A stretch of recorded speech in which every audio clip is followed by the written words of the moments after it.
Assalamualaikum warahmatullahi wabarakatuh.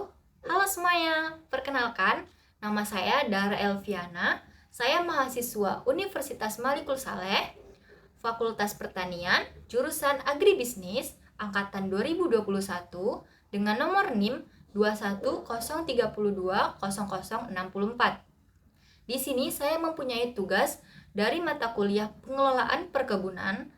Nah, di sini saya akan menjelaskan tentang budidaya kelapa sawit. Nah, baik, di sini saya akan menjelaskan tentang budidaya kelapa sawit. Nah, dimulai dari proses menghasilkan kecambah kelapa sawit. Mengelola dua bunga, yaitu jantan dan betina. Untuk kelola bunga jantan, diisolasi lebih sedikit dan lebih panjang. Sedangkan bunga betina agak sedikit lebih bulat. Ciri-ciri untuk memilih bunga yang sudah terbuka 15% dari penutupnya diperlukan secara kimia menggunakan larutan formalin yang disemprotkan ke permukaan bunga. Bertujuan untuk menghindari kontaminasi dari gangguan-gangguan pola polinial yang masih menempel maupun berkeliaran di sekitar bunga. Selanjutnya, menggunakan inseksida yang bertujuan untuk menghindari gangguan serangga yang mungkin masih berada di bunga.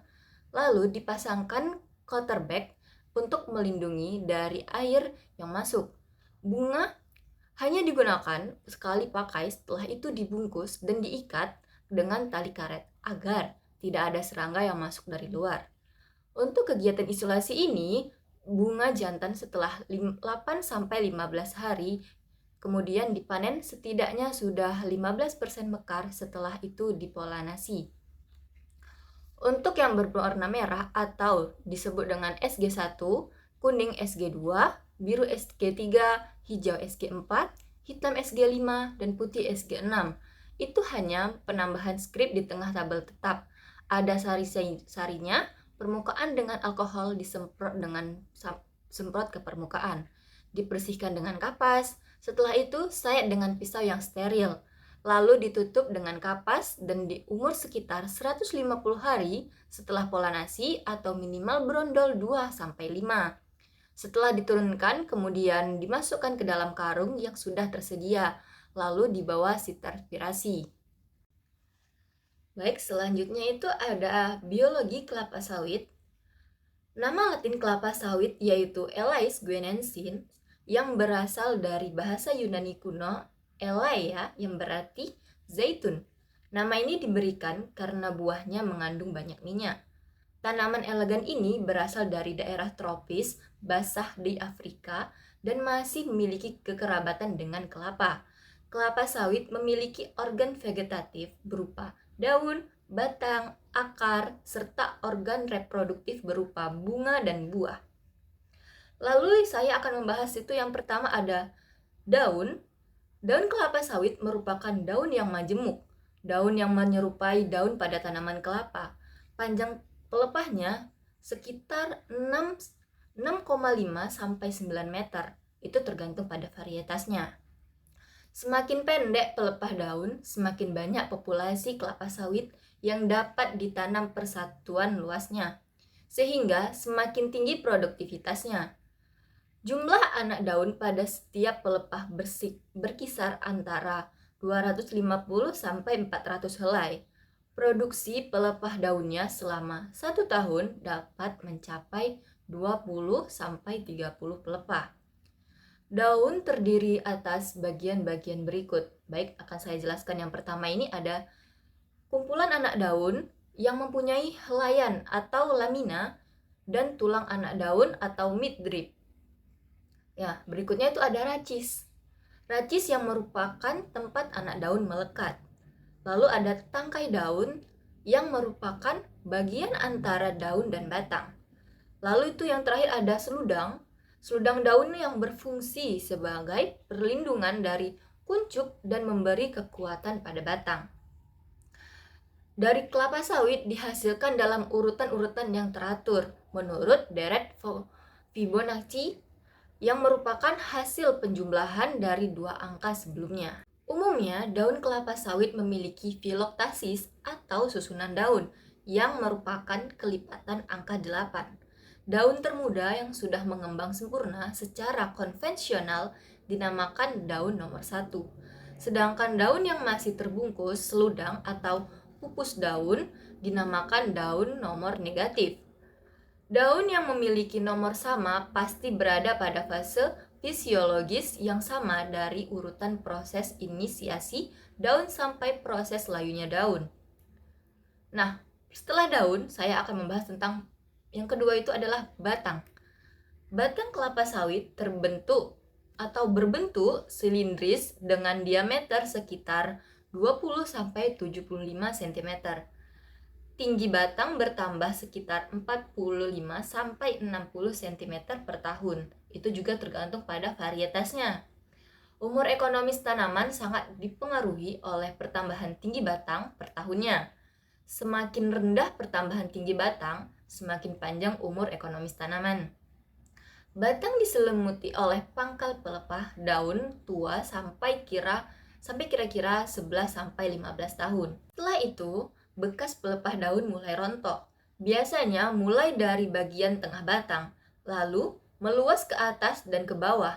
Batang kelapa sawit tua biasanya sudah tidak ada lagi bekas tangkai pelepah daun tua, kecuali sedikit di bawah tajuknya. Nah, batang-batang kelapa sawit ini nih mempunyai fungsi utama, yaitu yang pertama ini ada sebagai struktur yang mendukung daun, bunga, dan buah. Lalu yang kedua, sebagai sistem pembuluh yang mengangkut air dan hara mineral dari akar ke atas, serta hasil fotosintesis dari daun ke bawah. Nah, yang ketiga itu ada kemungkinan juga fungsi sebagai batang sawit ini berfungsi sebagai organ penimbun zat makanan. Nah, setelah batang saya akan membahas tentang akar. Nah, akar berfungsi untuk menunjang struktur batang di atas tanah, menyerap air dan unsur-unsur hara dari dalam tanah, serta sebagai salah satu alat respirasi. Sistem perakaran kelapa sawit merupakan sistem akar serabut, terdiri dari akar primer, sekunder, dan juga tersier. Lalu ada satu lagi yaitu kuarterner. Nah, akar primer umumnya itu berdiameter sekitar 6-10 mm, keluar dari pangkal batang dan menyebar secara horizontal dan menghujam ke dalam tanah dengan sudut-sudut yang beragam. Nah, ada juga nih akar sekunder, dia berdiameter 2-4 mm. Lalu ada akar tersier, berdiameter 0,7 sampai 1,2 mm. Akar kuarterner berdiameter 0,1 sampai 0,3 mm, panjangnya hanya 1-4 mm dan tidak berlicin atau berzat kayu. Nah, secara umum, sistem perakaran kelapa sawit lebih banyak berada dekat dengan permukaan tanah, tetapi pada keadaan tertentu, akar juga bisa menjelajah lebih dalam. Nah, setelah akar, lalu selanjutnya itu ada bunga. Nah, kelapa sawit merupakan tanaman yang berumah satu. Artinya, bunga jantan dan bunga betina terdapat pada satu pohon. Rangkaian bunga jantan terpisah dengan rangkaian bunga betina. Walaupun demikian, kadang-kadang dijumpai juga bunga jantan dan juga bunga betina pada satu tandan. Umumnya, tanaman kelapa sawit melakukan penyerbukan silang. Bunga muncul dari ketiak daun dan setiap ketiak daun hanya dapat menghasilkan satu bunga majemuk. Beberapa bakal bunga majemuk biasanya gugur pada fase-fase awal perkembangannya, sehingga pada individu tanaman terlihat beberapa ketiak daun tidak menghasilkan bunga majemuk. Selanjutnya, setelah membahas tentang bunga, saya akan juga membahas tentang buah. Buah atau brondolan terkumpul di dalam tandan. Dalam satu tandan terdapat sekitar 1.600 brondolan. Tanaman muda akan menghasilkan 20-22 tandan per tahunnya. Jumlah tandan buah pada tanaman tua sekitar 12-14 tandan per tahunnya. Berat setiap tandan sekitar 25-35 kg. Secara botani, buah kelapa sawit digolongkan sebagai buah drup, terdiri dari periskap, perikarp yang terbungkus oleh eksokarp atau kulit, mesokarp atau yang secara salah kaprahnya biasa disebut dengan perikarp, dan endokarp atau cangkang yang membungkus 1-4 atau inti kernel atau umumnya hanya satu, inti memiliki testa atau kulit, endosperm yang padat dan sebuah embrio. Berdasarkan ketebalan cangkang, kelapa sawit dibedakan menjadi 3 tipe. Yang itu sebagai berikut akan saya jelaskan. Yang pertama, itu ada piscifera. Piscifera yaitu tipe yang tidak membentuk cangkang dan umumnya mengalami aborsi buah. Piscifera fertil dapat mengandung 40% minyak. Lalu yang kedua itu ada dura. Dura ini tipe yang memiliki tebal cangkang 2-8 mm dengan ekstraksi minyak itu sekitar 16-18%. Umumnya digunakan sebagai pohon induk untuk menghasilkan varietas komersial. Nah, yang ketiga itu ada tenera. Tenera ini merupakan hibrida dari dura dan piscifera dengan cangkang tipis 0,5-4,0 mm. Ekstraksi minyaknya sekitar 22-32% atau lebih itu tergantung juga pada varietasnya. Berdasarkan warna kulit buahnya, kelapa sawit dikelompokkan menjadi 3 tipe sebagai berikut. Berdasarkan warna kulit buahnya, kelapa sawit dikelompokkan menjadi 3 tipe, yaitu yang pertama ini ada nigreces atau buah berwarna ungu sampai hitam pada waktu muda dan berubah menjadi jingga kehitaman pada waktu matang. Tipe buah nigreces hampir dominan ditemukan pada varietas tenera yang ditanam secara komersial. Nah, yang kedua itu ada virences. Pada waktu muda buahnya berwarna hijau dan ketika waktu matang warnanya berubah menjadi jingga kemerahan, tetapi ujungnya tetap kehijau-hijauan. Nah, yang ketiga itu ada albenches. Albenches ini pada waktu muda berwarna keputih-putihan, sedangkan setelah matang berubah menjadi kekuning-kuningan dan ujungnya berwarna ungu kehitaman. Nah, daging buahnya ini tidak mengandung karotenoid. Minyak dalam mesokarp mulai disintesis pada periode 120 hari dan setelah atesis atau HSA dan mulai berhenti pada saat buah terlepas dari tangkainya atau membrondol. Sintesis minyak yang masih terdapat pada tandan buah yang sudah dipanen dapat diabaikan karena jumlahnya kecil sekali. Hal yang harus diperhatikan adalah naiknya kandungan asam lemak bebas pada tandan buah yang sempat menginap, yaitu adalah buah yang menginap ini adalah buah restan di TPH atau tempat pengumpulan hasil, atau juga bisa juga di loading rem. Nah, rata-rata mulai membrondolnya buah secara normal terjadi pada 150-155 HSA. Semua buah akan membrondol dari tandan buah dalam waktu 2-4 minggu atau sedikit lama pada tandan buah yang besar. Kriteria kematangan buah yang umum berlaku untuk TBS yang akan dipanen adalah 1 brondolan per kilogram tandan buah segar. Nah, baik, selanjutnya ini akan saya bahas tentang ekologi kelapa sawit. Nah, daerah pengembangan tanaman kelapa sawit yang sesuai berada pada 15 derajat lintang utara sampai 15 derajat lintang selatan. Ketinggian lokasi perkebunan kelapa sawit ini nih yang ideal berkisar antara 0 sampai 500 meter dari permukaan laut. Nah, kelapa sawit menghendaki curah hujan sebesar 2000 sampai 2500 mm per tahunnya dengan periode bulan kering kurang lebih itu 75 mm per bulan, tidak lebih dari 2 bulan. Suhu optimum untuk pertumbuhan kelapa sawit adalah 29 sampai 30 derajat Celcius. Intensitas penyinaran matahari sekitar 5 sampai 7 jam per harinya. Nah, kelembapan optimum yang ideal sekitar 80 sampai 90%. Kelapa sawit dapat tumbuh pada jenis tanah potzolik, latosol, hemodrofik labu, aluvial, atau regosol. Nilai pH optimum adalah 5,0 sampai 5,5. Nah, kelapa sawit menghendaki tanah yang gembur, subur, datar, berdrainase, baik dan memiliki lapisan solum yang dalam tanpa lapisan padas. Kondisi topografi pertanaman kelapa sawit sebaiknya tidak lebih dari kelerengannya 25%. Artinya, perbedaan ketinggian antara dua titik yang berjarak 100 meter tidak lebih dari 25 meter. Selanjutnya itu ada kelapa sawit. Tahap pertumbuhan dan perkembangan banyak tanaman budidaya telah dideskripsikan oleh sekelompok ilmuwan yang diperluas sejak tahun 20. Selanjutnya itu adalah tahap pertumbuhan kelapa sawit.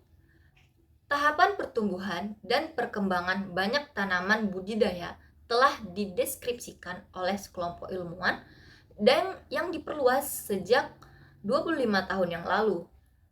Skala ini telah dikenal dan menjadi rujukan dalam penelitian, administrasinya, serta budidaya pertanian dan hortikultura. Karena penologi merupakan ilmu yang mengintegrasikan lingkungan, meteorologi, dan klimatologi. Fakta-fakta ini mengindikasikan tujuan mendasar dan harapan yang ingin dicapai para peneliti untuk menjustifikasi pendekatan praktis dalam penggunaan skala. Skala BBCH adalah kontribusi meningkatkan komunikasi antara kelompok-kelompok yang berbeda untuk menukarkan data dan hasil penelitian dengan cara transparan. Tujuan ini menyebabkan harmonisasi aplikasi kode desimal untuk mendeskripsikan tahapan pertumbuhan fenologi tanaman dengan 3 angka. Digit pertama X1 merupakan tahapan pertumbuhan utama, digit kedua X2 merupakan tahapan antara mesostek, dan digit 3 atau X3 merupakan tahap pertumbuhan sekunder. Tahapan pertumbuhan utama atau digit pertama didefinisikan sebagai perkecambahan atau perkembangan tunas, perkembangan daun, tunas utama, pembentukan tunas-tunas samping atau anakan. Lalu ada pemanjangan cabang atau pertumbuhan roset atau perkembangan tunas. Lalu ada perkembangan bagian vegetatif tanaman yang dapat dipanen atau organ perbanyakan vegetatif. Kemunculan inflorescens atau tunas utama, pembungaan atau tunas utama. Lalu ada perkembangan buah, pematangan buah dan biji, pelayuan daun atau mulainya dormansi. Prinsip-prinsip dasar skala BBCH adalah skala umum membentuk kerangka kerja skala individual yang akan dikembangkan. Skala ini dapat digunakan untuk spesies tumbuhan yang saat ini belum memiliki skala khusus. Tahapan fenologi yang sama pada setiap spesies tumbuhan diberikan kode yang sama. Untuk setiap kode BBCH diberikan deskripsi dan setiap tahapan penting dilampirkan gambar, ilustrasi, atau foto dan digunakan karakteristik morfologi eksternal yang mudah dikenali. Kecuali secara khusus hanya perkembangan cabang utama yang diperhitungkan dalam pertimbangan. Tahapan-tahapan pertumbuhan merujuk pada individu tumbuhan yang ada dalam satu hamparan. Karakteristik hamparan tumbuhan dapat dipertimbangkan jika diperlukan. Nilai-nilai relatif ukuran penting yang spesifik spesies dan atau varietasnya digunakan untuk indikasi ukuran. Tahapan pertumbuhan sekunder 0 sampai 9 sesuai dengan bilangan ordinal atau nilai persentase. Misalnya, tahap 3 dapat mewakili daun ketiga, anakan ketiga, buku ketiga, atau 30% dari panjang keseluruhan atau ukuran tipikal spesies atau 30% bunga mekar. Pasca panen atau perlakuan penyimpanan diberi kode 99. Perlakuan benih sebelum penanaman diberi kode 00.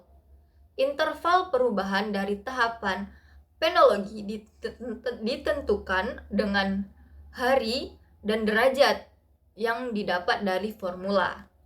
Lalu penggunaan kode BBCH sebagai referensi dalam penyajian data terkait tahapan penologi kelapa sawit akan meningkatkan komunikasi hasil penelitian secara jelas dan transparan.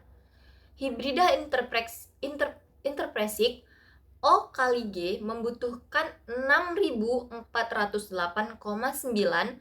dari mekarnya daun tombak atau notasi 159 sampai TBS matang dan dipanen atau notasi 807 dan 4427,8 DH dari mekarnya daun tombak atau notasi 159 sampai penyerbukan atesis.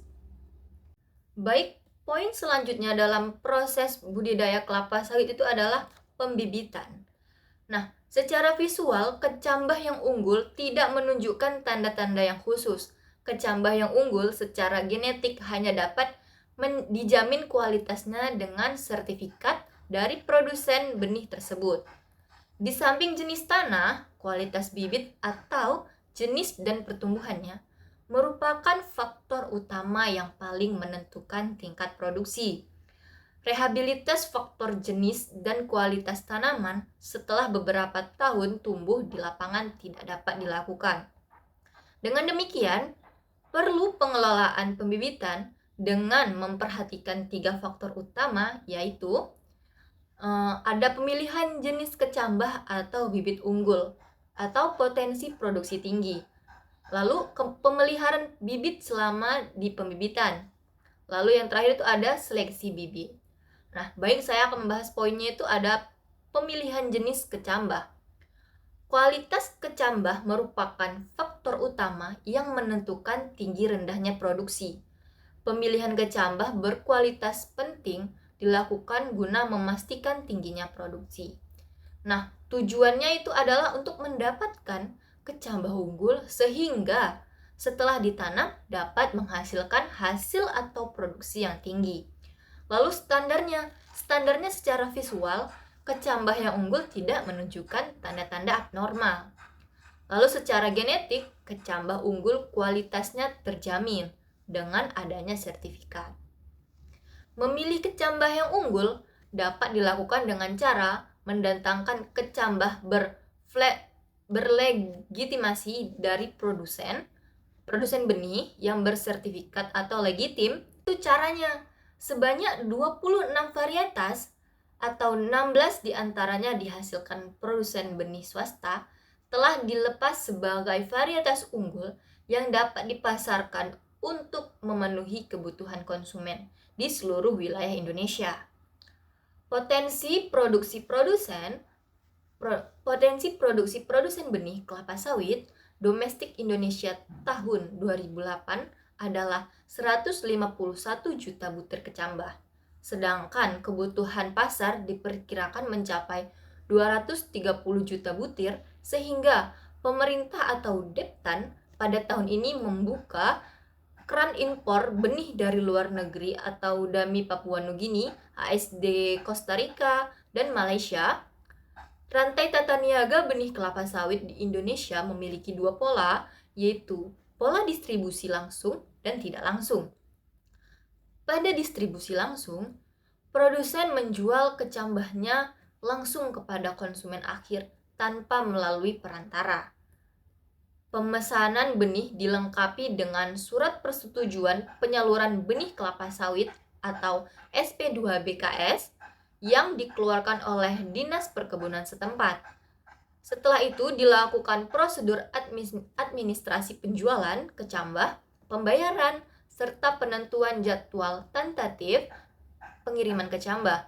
Pengambilan kecambah dilakukan di lokasi produsen dan diawasi oleh Balai Pengawas dan Pengembangan Mutu Benih atau BP2MB. Pola distribusi tidak langsung dilakukan dengan sistem waralaba. produsen menyediakan benih kelapa sawit kepada penangkar benih atau perkebunan swasta atau pengusaha, lalu penangkar benih membibitkannya sampai siap tanam. Kemudian, penangkar menyalurkannya kepada masyarakat atau petani dengan pengawasan P2MB atau IP2MB atau Dinas Perkebunan. Baik, setelah tadi itu ada pemilihan jenis kecambah, selanjutnya ini adalah pemeliharaan. Kecambah yang unggul perlu dipelihara dengan baik. Tanpa pemeliharaan yang baik, kecambah unggul sekalipun sulit berproduksi tinggi. Pemeliharaan merupakan aspek penting yang perlu diperhatikan. Tujuannya, memelihara kecambah jenis unggul sehingga didapatkan bibit yang siap tanam yang baik. Lalu standarnya itu pertumbuhan bibit yang normal. Dengan cara yang pertama ini ada baby bag sudah diisi tanah dan disusun di bendengan dengan sistem instalasi air yang sudah dipasang sebelum kecambah datang. Lalu kecambah yang datang langsung diseleksi, lalu ditanam di baby bag atau pre-nursery. Pemeliharaan di pre-nursery meliputi hal-hal sebagai berikut, yaitu penyiraman. Dilakukan pagi dan sore setiap harinya jika curah hujan pada hari sebelumnya kurang dari 8 mm. Kebutuhan air 0,2 sampai 0,3 liter per baby bag per harinya. Penyiraman secara mekanis dapat dilakukan dengan menggunakan sistem irigasi selang yang berlubang mikrokiriko. Sistem tersebut menciptakan penyiraman seperti hujan gerimis buatan. Lalu terakhir penyiraman secara manual. Penyiraman ini dapat dilakukan dengan menggunakan pompa robin dan selang yang ujungnya dilengkapi dengan kepala gembor agar tidak terjadi erosi permukaan tanah di dalam baby bag. Lalu selanjutnya pengendalian gulma. Dilakukan hanya dengan cara manual atau mencabut gulma dalam baby bag. Lalu bersamaan dengan pengendalian gulma tersebut dilakukan penambahan tanah ke dalam baby bag untuk bibit yang doyong dan yang tersembul akarnya. Lalu berikutnya itu ada pemupukan. Aplikasi pemupukan dapat dilakukan secara konvensional maupun dengan teknologi pupuk yang melepaskan unsur hara secara terkendali. Penyiraman dengan larutan pupuk harus dilakukan sore hari. Setelah penyiraman dengan air selesai, dilakukan pada pagi atau siang hari. Pengendalian hama dan penyakit tanaman. Metode pengendalian hama dan penyakit tanaman di pre-nursery sangat tidak dianjurkan karena tanaman masih sangat rentan terhadap pestisida, apalagi yang mengandung logam berat seperti tembaga, air, raksa, dan timah. Pengendalian hama dan penyakit umumnya dilakukan secara manual, seperti memasang jaring atau paranet dan mengutip hama di lapangan. Lalu pemeliharaan di main nursery meliputi hal-hal sebagai berikut. Yang pertama itu ada penyiraman. Penyiraman ini dilakukan pada pagi dan sore hari jika curah hujan pada hari sebelumnya kurang dari 10 mm. Nah, kebutuhan airnya 2 sampai 3 liter per lerk bag per harinya. Penyiraman secara mekanis dapat dilakukan dengan menggunakan sistem irigasi selang berlubang mikrokiriko yang menciptakan penyiraman seperti hujan gerimis buatan. Lalu juga penyiraman secara manual dapat dilakukan dengan menggunakan pompa robin dan selang yang ujungnya dilengkapi dengan kepala gembor agar tidak terjadi erosi permukaan tanah di dalam lerk bag.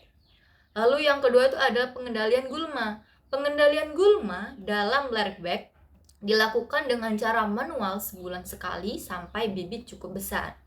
Nah, konsolidasi bibit atau mendirikan dan menegakkan bibit yang doyong dilakukan bersamaan dengan pengendalian gulma. Nozzle yang digunakan adalah polyjet kuning atau VLV 200. Posisi nozzle harus lebih rendah dari permukaan lerk bag. Lalu yang ketiga itu adalah pemupukan. Pemupukan secara konvensional dilakukan dengan pemberian NPK compound 15-15-64 sebanyak 5-10 gram setiap 2 minggu mulai transplanting sampai umur 7 bulan. Dilanjutkan dengan NPK compound 12-12-17-2 sebanyak 20-30 gram setiap bulan sampai umur bibit 12 bulan. Pemupukan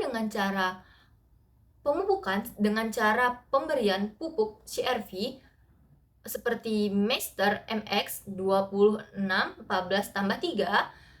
cukup dilakukan sekali dengan dosis 50 gram per bibitnya pada saat transplanting dari pre-nursery ke main nursery dan ditambah booster 30 gram NPK 15-15-64 pada umur 9 bulan. Pemupukan harus menggunakan takaran. Lalu ada juga yang terakhir ini pengendalian hama dan penyakit. Metode pengendalian hama dan penyakit di pembibitan, baik yang fotogenik maupun fisiologis, diupayakan secara manual. Pengendalian secara kimiawi adalah upaya terakhir yang dilakukan karena memiliki dampak keracunan yang dapat merusak bibit. Selanjutnya ini ada seleksi. Seleksi pertama kali dilakukan pada saat kecambah diterima di kebun. Kecambah abnormal, patah, atau busuk harus dibuang.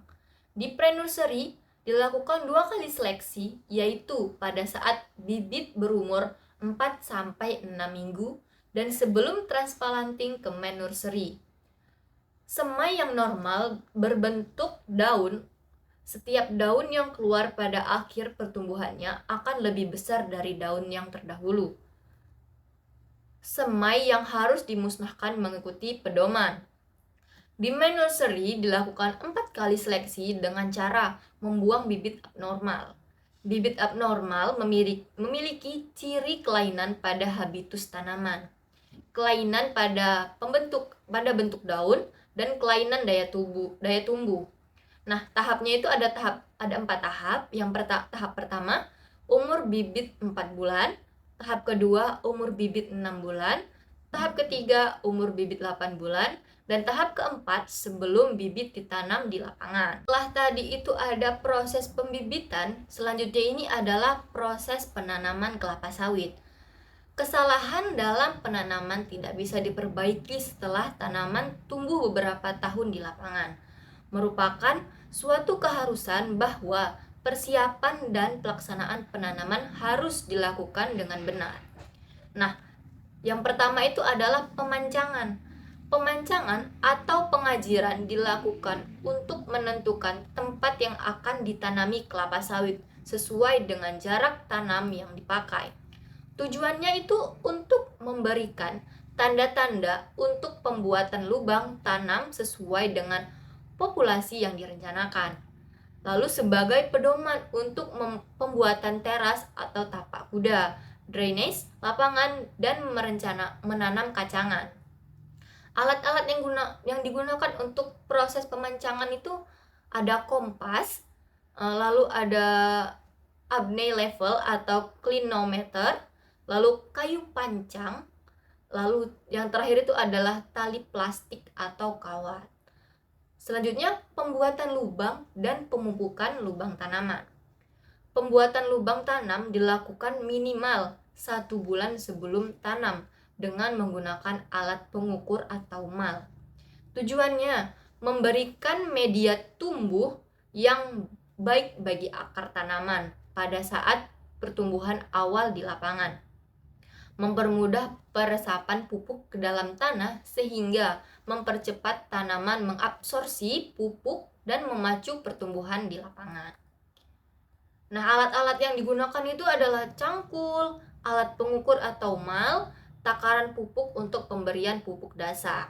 Standarnya, lubang tanam telah selesai dibuat minimal 1 bulan sebelum tanam. Lalu ukuran lubang tanam ideal adalah 90 cm dikali 90 cm dikali 60 cm. Tanah hasil galian harus dipisahkan antara topsoil atau selatan lubang dan subsoil utara lubang. Dinding lubang tanam harus tegak dan tidak boleh berbentuk lain.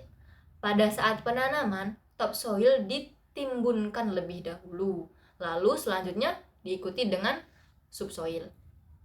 Pupuk ditabur secara merata ke dalam lubang tanam dengan dosis 300 gram per lubangnya. Lalu ada penanaman. Pelepasan lertback dari bola tanah dilakukan dengan cara mengoyaknya. Lalu bibit diletakkan hati-hati ke dalam lubang yang telah diberikan pupuk dan ditimbun dengan topsoil. Permukaan atas bola tanah harus sejajar dengan permukaan tanah asli. Berdirinya bibit harus benar-benar tegak di tengah lubang tanam sehingga barisan tanaman lurus. Tadi itu adalah proses penanaman kelapa sawit. Selanjutnya ini adalah identifikasi pokok.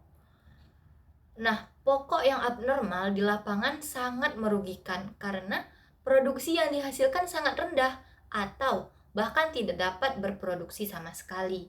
Sedangkan perlakuan yang diberikan atau perawatan sama dengan pokok lainnya yang normal. Pokok abnormal di lapangan perlu dibongkar yang dilanjutkan dengan penyisipan pada kondisi yang masih memungkinkan. Nah, langkah yang pertama itu adalah identifikasi pokok non-failure atau abnormal pada fase vegetatif. Gejala pokok yang abnormal di lapangan dapat terjadi pada bagian vegetatif dan generatif tanaman. Pada bagian vegetatif, gejalanya itu seperti pertumbuhan pelepah daunnya itu berputar, ada bercak oranye, penyakit tajuk atau crown disease yang amat parah dengan helaian pelepah melengkung berputar ke bawah. Sebagian daun dan pucuknya membusuk dan mengering. Susunan anak daun sangat rapat seperti sirip ikan. Pelepah daun tegak, lalu ada bertunas atau bercabang. Identifikasi selanjutnya adalah identifikasi pokok non-failure atau abnormal pada fase generatif. Nah, gejalanya itu dapat dilihat seperti buah pada tandan mengalami aborsi atau membusuk. Dalam satu tandan keluar bunga jantan dan betina. Lalu buah tersusun sangat rapat dan kecil-kecil. Lalu pokok steril atau tidak berubah. Identifikasi pokok berikutnya ini adalah pemeliharaan tanaman. Untuk dapat berproduksi tinggi, kelapa sawit membutuhkan unsur hara yang cukup, suhu dan kelembapan optimum, sinar matahari yang optimum, serta tekstur tanah yang baik. Kelapa sawit memerlukan kondisi yang optimum untuk dapat tumbuh dan berproduksi tinggi yang berkelanjutan, sesuai dengan yang diharapkan. Kondisi yang diharapkan tersebut seperti berikut: tidak adanya sedikit persaingan dalam pengembalian unsur hara, suhu dan kelembapan yang optimum, penyinaran yang optimum, tekstur tanah yang baik atau cocok. Pengendalian gulma harus dilakukan dengan cara yang benar, karena kesalahan dalam pengendalian gulma akan menyebabkan kerusakan lahan dan tanaman. Kerusakan lahan tersebut berupa erosi dan pemadatan tanah yang secara langsung akan menurunkan produksi. Kerusakan tanaman antara lain berupa pelukaan akar yang dapat merusak tanaman secara langsung serta mengganggu proses pengambilan unsur hara dan akan menyebabkan akar mudah terinfeksi cendawan atau penyakit. Nah, untuk mendapatkan kondisi tersebut perlu dilakukan pekerjaan konservasi tanah dan pengendalian gulma. Nah, pengendalian gulma ini meliputi pekerjaannya seperti pengendalian lalang atau semprot lalang atau wiping lalang. Lalu ada juga garuk piringan, penyemprotan piringan, pasar pikul, dan tempat pengumpulan hasil atau TPH. Ada juga bongkar tumbuh pengganggu atau BTP. Yang terakhir itu adalah babat pakisan. Nah, yang pertama ini ada konservasi tanah. Tanah merupakan media penyimpan unsur hara yang dibutuhkan oleh tanaman. Lebih jauh, tanah dapat berfungsi sebagai media untuk berkembangnya akar. Kondisi tanah yang subur sangat dibutuhkan untuk menghasilkan kelapa sawit yang berproduksi tinggi. Tujuannya untuk mempertahankan kesuburan tanah, baik secara fisik, kimia, maupun biologi. Standarnya itu, sarana konservasi tanah dibuat sesuai dengan keadaan tanah, terutama topografi atau kemiringan lahan. Lalu itu ada jenis-jenis sarana konservasi tanah. Yang pertama itu ada kacangan penutup tanah pada tanah rata. Yang kedua, kacangan dan benteng teras serta tapak kuda pada tanah yang agak miring. Lalu ada teras bersambung. Lalu juga ada tapak kuda pada tanah miring dan penanaman pada tanah timbun. Yang keempat ini ada alat. Sesuai dengan kebutuhan baik secara manual atau cangkul maupun mekanis atau alat berat berupa bulldozer atau ekskavator. Rotasi sesuai dengan kebutuhan. Umumnya pembuatan hanya dilakukan sekali dan dilanjutkan dengan pemeliharaan rutin setahun sekali. Selanjutnya ini adalah pengendalian lalang. Lalang merupakan salah satu kompetitor bagi tanaman kelapa sawit. Agar kelapa sawit dapat berproduksi optimal, keberadaan lalang perlu dikendalikan. Tujuannya untuk menekan pertumbuhan lalang karena merupakan pesaing bagi tanaman kelapa sawit dalam pengembalian unsur hara dari dalam tanah dan dapat menurunkan produksi sebesar 25%. Standarnya kebun bebas dari lahan dengan cara kondisi kebun yang hanya ditumbuhi sedikit sekali lalang bisa dikendalikan dengan wiping lalang, yaitu dengan mengusap ke permukaan daun lalang dengan kain yang telah dibasahi larutan herbisida. Tahap-tahap pekerjaan wiping lalang itu seperti ada kain katun yang berukuran 3 cm dikali 12 cm dibalutkan pada 3 jari tangan, lalu rumpun lalang dibersihkan dari sampah-sampah di sekitar pangkalnya dengan menggunakan arit kecil, lalu jari tangan yang telah dibalut dicelupkan ke dalam larutan herbisida, lalu diperas sedikit agar tidak menetes. Lalu kemudian penyapuan dimulai dari batang bawah sampai ke ujung daun secara merata dan basah. Lalu dilakukan perhelai daun lalang. Hindari pecahnya batang atau daun lalang, apalagi tercabut sewaktu wiping atau pembersihan sampah. Untuk menghindari terjadinya lalang yang tidak di wiping atau tertinggal atau terjadi pengulangan wiping, maka ujung lalang yang telah di wiping diputus sekitar 1 cm. Nah, metode pengendalian yang efektif pada pertumbuhan lalang yang meluas adalah dengan cara penyemprotan total. Nah, berikutnya ini adalah garuk piringan. Keberadaan gulma pada piringan kelapa sawit dapat menyulitkan pemeliharaan tanaman. Kondisi piringan yang bersih dari gulma juga dapat menghindarkan tanaman dari serangan hama dan infeksi penyakit, yang bertujuan membersihkan piringan dari rumput-rumputan, kacang-kacangan, sampah, dan tumbuhan lainnya untuk memudahkan pengutipan brondolan dan tempat penaburan pupuk. Standarnya piringan harus bersih. Cara-caranya itu seperti piringan digaruk bersih dengan alat garuk, gulma yang terdapat pada pokok dicabut sampai bersih setinggi jangkauan tangan, lalu di lahan rendah atau basah dapat dilakukan dengan cara dibabat secara tandas. Kemudian ini adalah penyemprotan piringan, pasar pikul, dan TPH. Salah satu upaya untuk mengurangi populasi gulma di perkebunan kelapa sawit yaitu dengan penyemprotan herbisida yang bertujuan untuk memudahkan pengutipan brondolan dan tempat penaburan pupuk. Lalu di pasar pikul untuk memudahkan pengeluaran hasil dari dalam kebun ke TPH dan memudahkan kontrol serta pemeliharaan. Pada TPH untuk mengurangi losses akibat brondol tertinggal di TPH.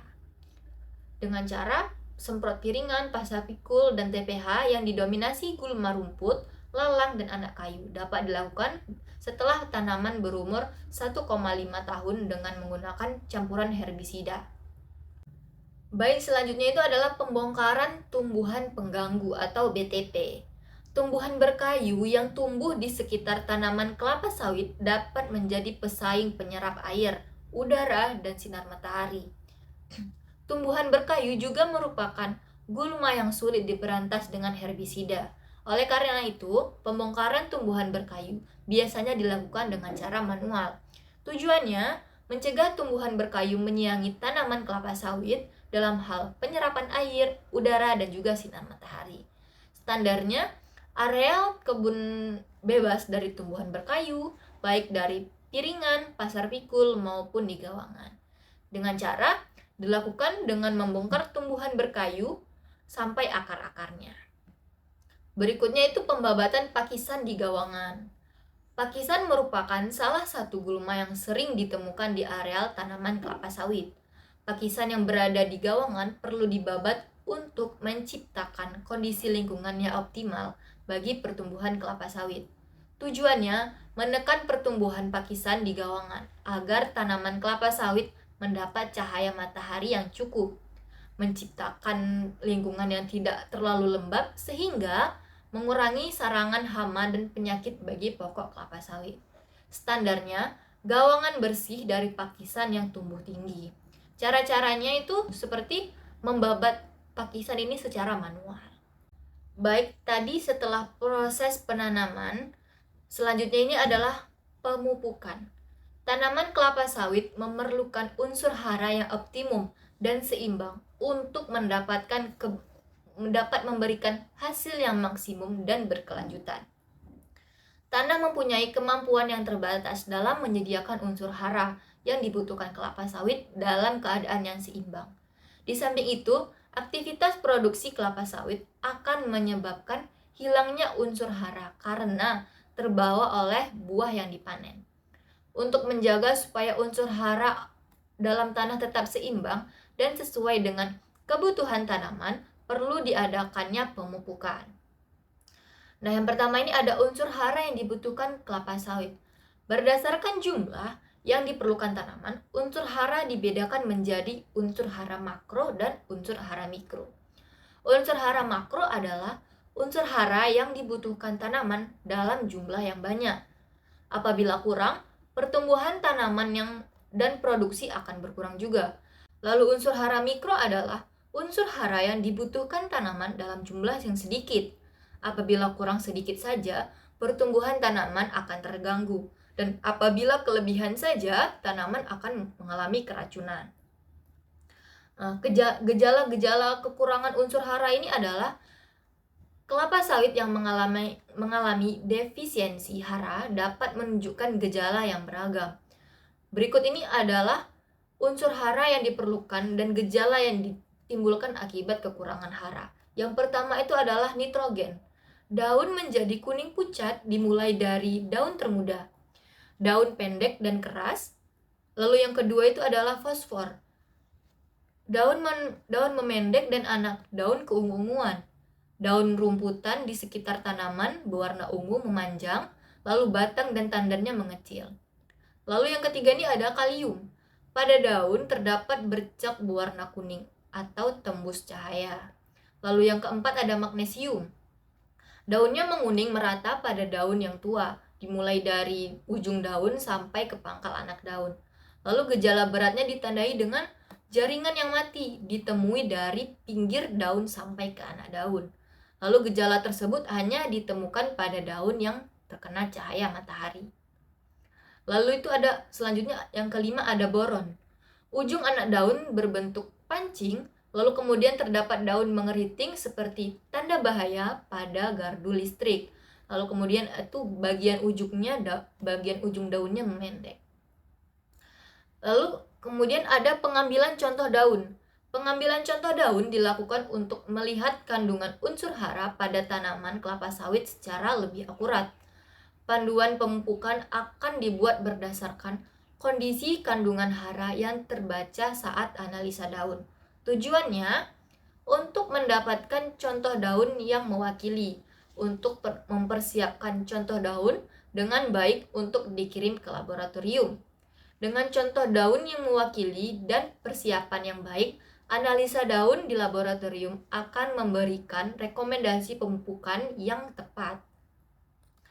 Lalu standarnya itu daun yang diambil adalah daun ke-17. Contoh tunggal digabung menjadi satu contoh atau kelompok. Waktu pengambilannya ini pada jam 7 sampai 12 siang. Cara pengambilan contoh daun ini yaitu pilih pokok yang memenuhi syarat, lalu tentukan daun nomor ke-17. Apabila pokok contoh tidak memenuhi syarat, maka mundur atau maju satu pokok dari LS ulama. Lalu potong daun ke-17 dengan dodos atau egrek yang tajam. Ambil 4 lembar anak daun pada bagian tengah pelepah, masing-masing 2 dari kiri dan 2 dari kanan. Ambil bagian tengah anak daun sepanjang 20 cm, masukkan ke dalam kantong plastik dan diberi tanda atau label sesuai dengan nomor pokok sampel. Isi belangko pengamatan visual sesuai dengan keadaan tanaman pada saat pengambilan contoh daun. Cucilah sampel daun dengan menggunakan kapas dan kain katun yang bersih yang telah dicelupkan ke air bersih. Lalu buang lidi daun. Gabungkan sampel tunggal menjadi satu sampel kelompok. Kirimkan sampel ke laboratorium secepat mungkin. Sebelum dikirim, simpanlah sampel di tempat kering. Lalu selanjutnya adalah pemupukan. Tidak semua unsur hara tersedia di dalam tanah dalam jumlah yang cukup untuk memenuhi kebutuhan tanaman, sehingga perlu dilakukan pemupukan. Pemupukan ini bertujuan untuk menambah kandungan hara yang dibutuhkan tanaman agar tanaman tumbuh optimal. Setelah tadi itu adalah poin pemupukan, berikutnya ini adalah hama dan penyakit. Hama adalah setiap jenis serangga dan hewan lainnya yang merusak tanaman. Penyakit adalah setiap mikroorganisme atau cendawan, bakteri, virus yang merusak tanaman. Serangan hama dan penyakit tersebut selain dapat menyebabkan produksi menurun, juga dapat menyebabkan kematian tanaman. Untuk menghindari resiko yang berat, perlu dilakukan pengendalian hama atau penyakit secara efektif dan efisien. Nah, yang pertama ini adalah pengamatan. Pengamatan ini bertujuan untuk mengetahui secara dini adanya hama atau penyakit pada tanaman kelapa sawit, mengetahui perkembangan populasi hama atau penyakit dan tingkat serangannya, mengetahui jenis hama atau penyakit yang menyerang tanaman, sebagai dasar penentu strategi pengendalian. Lalu standarnya itu adalah ambang toleransi dan ambang bahaya. Nah, yang ketiga tuh cara pengamatannya global telling, dilakukan pada titik sensus dan 6 pokok sensus secara bergantian tiap bulannya. Hal yang diamati adalah ada atau tidaknya tanda serangan hama atau penyakit pada pokok yang diamati. Nah, yang ketiga itu perhitungan jumlah ulat yang dilakukan pada daun ke-17 atau ke-25 dari pokok yang ditanami. Hasil sensus dicatat dalam belangko pengamatan hama atau penyakit. Effective telling dilakukan apabila dari global telling populasi sudah berada pada ambang bahaya. Pengamatan dilakukan pada satu pokok titik sensus dan 18 pokok sensus sehingga semuanya ada 19 pokok yang diamati. Nah, yang kedua itu ada ulat api atau ulat kantong. Tujuannya mengendalikan populasi ulat api dan ulat kantong agar tetap berada di bawah ambang ekonomi tanpa merusak lingkungan. Standarnya populasi ulat api dan ulat kantong ini di bawah ambang ekonomi. Nah, resiko serangannya itu adalah memakan daun. Yang pertama itu memakan daun. Yang kedua, bila serangan berat tanaman cenderung membentuk bunga jantan sehingga produksinya turun. Bila tanaman kehilangan daun lebih dari 90%, produksi turun sampai 70% pada tahun pertama setelah serangan dan 30% di tahun kedua. Bila tanaman kehilangan daun 25%, produksi dapat turun sampai 20%. Berikutnya itu ada tikus. Tujuannya menurunkan populasi tikus agar tetap berada di bawah ambang ekonomis tanpa merusak lingkungan. Lalu ada kumbang tanduk.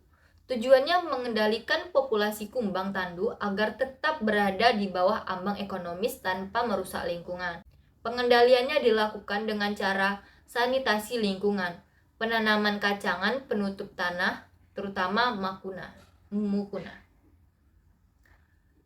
Penyakit busuk tandan buah. Tujuannya menurunkan populasi cendawan agar tetap berada di bawah ambang ekonomis tanpa merusak lingkungan. Resikonya menyebabkan buah busuk.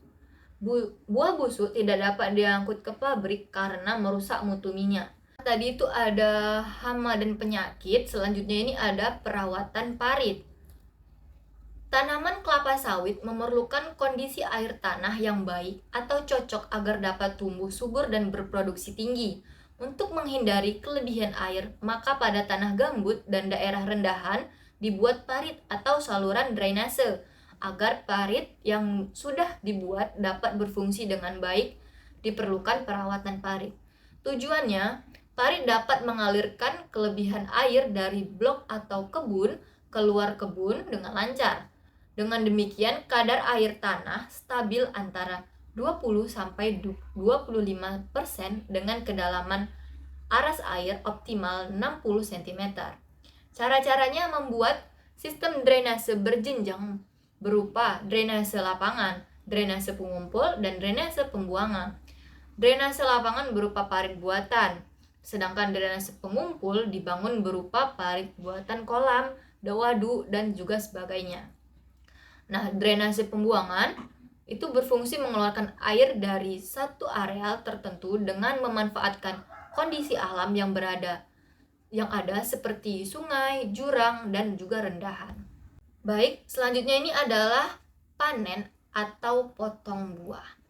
Sasaran usaha perkebunan kelapa sawit adalah hasil tandan buah segar atau TBS yang tinggi dengan rendaman CPO dan inti yang tinggi serta asam lemak bebas yang memenuhi standar pasaran dunia, kurang lebih 3%.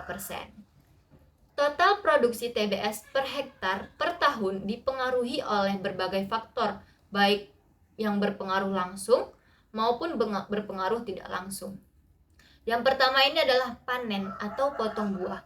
Untuk mendapatkan TBS dengan rendaman yang tinggi, perlu pelaksanaan panen yang baik dan sesuai standar matang panen, serta pelaksanaan transportasi yang baik atau tidak restan.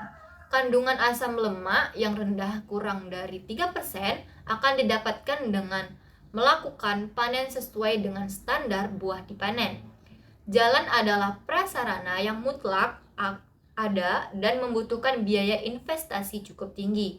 Kerusakan jalan akan memperlambat pengangkutan TBS ke pabrik dan pupuk dari gudang ke lapangan. Tujuannya, pemotongan dan pengutipan TBS pada tingkat kematangan yang sesuai sehingga mendapatkan kandungan minyak yang diharapkan tanpa membuat kerusakan pada tanaman.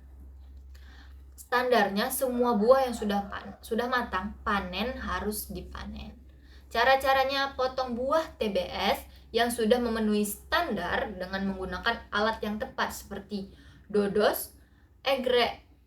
Lalu pelepah yang dipotong waktu panen disusun rapi di gawangan mati. Brondolan dikutip bersih termasuk di pelepah karena brondolan mempunyai minyak lebih dari 40%. Ya, alat-alat yang digunakan itu adalah dodos atau egrek, kampak untuk memotong ganggang panjang, lalu ada angkong dan juga ganco. Selanjutnya ini ada rotasi, 7 hari sekali kembali ke seksi potong buah yang sama. Lalu yang keenam itu adalah produktivitas hasil TBS per hektar. Produktivitas hasil panen TBS per hektar per tahun ditentukan oleh keaslian sumber genetik tanaman yang digunakan. Produktivitas hasil panen TBS per hektar per tahun, jenis bibit yang sama akan berbeda pada kondisi kelas kesesuaian lahan yang berbeda. Produktivitas hasil sangat ditentukan oleh umur tanaman. Lalu selanjutnya ada tunas pokok. Tujuannya menghindari kehilangan brondolan yang tersangkut di pelepah, lalu mengurangi kelembapan untuk mencegah berkembangnya penyakit. Standarnya Songgo 2 atau lebih dari 48 pelepah per pokok. Cara-caranya, pelepah yang lebih standar ditunas atau mepet berbentuk tapak kuda arah keluar. Pelepah bekas membuang atau memotong pelepah melebihi standar yang ditetapkan atau songgo 2. Apabila kita tetap melakukan penunasan atau membuang pelepah dari standar atau songgo 2, baik saat panen maupun penunasan secara khusus, berarti kita lebih berbahaya dari ulat api dan ulat kantong. Alat-alat yang digunakan ini ada dodos untuk tanaman kurang dari 8 tahun, egrek untuk tanaman umur 8 tahun atau lebih, kampak untuk memotong gagang panjang. Rotasinya itu dilakukan setiap 9 bulan atau 1,33 rotasi per tahun. Berikutnya ada transportasi. Hasil panen perlu segera dikirim ke pabrik secara cepat, mungkin untuk menjaga kualitasnya tidak menurun. Mempersiapkan alat transportasi yang dapat berfungsi dengan baik merupakan hal yang penting untuk dilakukan. Tujuannya mengangkut TBS dan brondolan dari TPH ke pabrik sesegera mungkin agar asam lemak bebas, minyak tidak lebih dari 3% dan dapat merendam minyak kelapa sawit setinggi mungkin. Standarnya itu TBS yang diangkut memenuhi standar matang panen. Brondolan harus diangkut semuanya. Cara-caranya itu TBS yang diangkut adalah TBS yang berada di TPH dan sudah diterima oleh kerani buah. Lalu parkirlah truk atau traktor di pinggir jalan dekat TPH, jangan sampai masuk ke dalam parit. Seluruh buah yang sudah diantrikan di TPH harus terangkut hari itu juga ke PKS. Selanjutnya, pemeliharaan jalan. Kondisi jalan yang baik dan terawat dapat membantu kelancaran proses pengangkutan hasil panen tepat waktu. Dengan demikian diharapkan kualitas rendaman yang dihasilkan itu bisa menjadi tinggi. Tujuannya, memelihara jalan, drainase, dan struktur jalan dari segala kotoran dan rumput yang tumbuh agar pengangkutan TBS dari kebun ke pabrik dilakukan secara lancar. Standarnya, tidak ada bahan organik di badan jalan. Saluran drainase harus bebas dari rumput-rumputan dan kotoran lain sehingga aliran air selalu lancar dan tidak tergenang. Cara-caranya, yang pertama itu ada diadakan pemeliharaan secara rutin. Parit harus dibersihkan dari kotoran dan rumput-rumputan. Rumput pada bagian bahu jalan harus dibabat tandas. Nah, alat yang digunakan itu sesuai dengan kebutuhan dari cara manual dengan cangkul sampai cara mekanis dengan rod grader. Rotasinya itu sesuai dengan kebutuhan, umumnya 1-2 tahun sekali. Baiklah, hanya itu yang saya bisa jelaskan tentang budidaya kelapa sawit. Lebih dan kurang saya mohon maaf, semoga bisa memberikan manfaat bagi kamu yang mendengarkan. Sekian dari saya, Assalamualaikum warahmatullahi wabarakatuh. Dadah!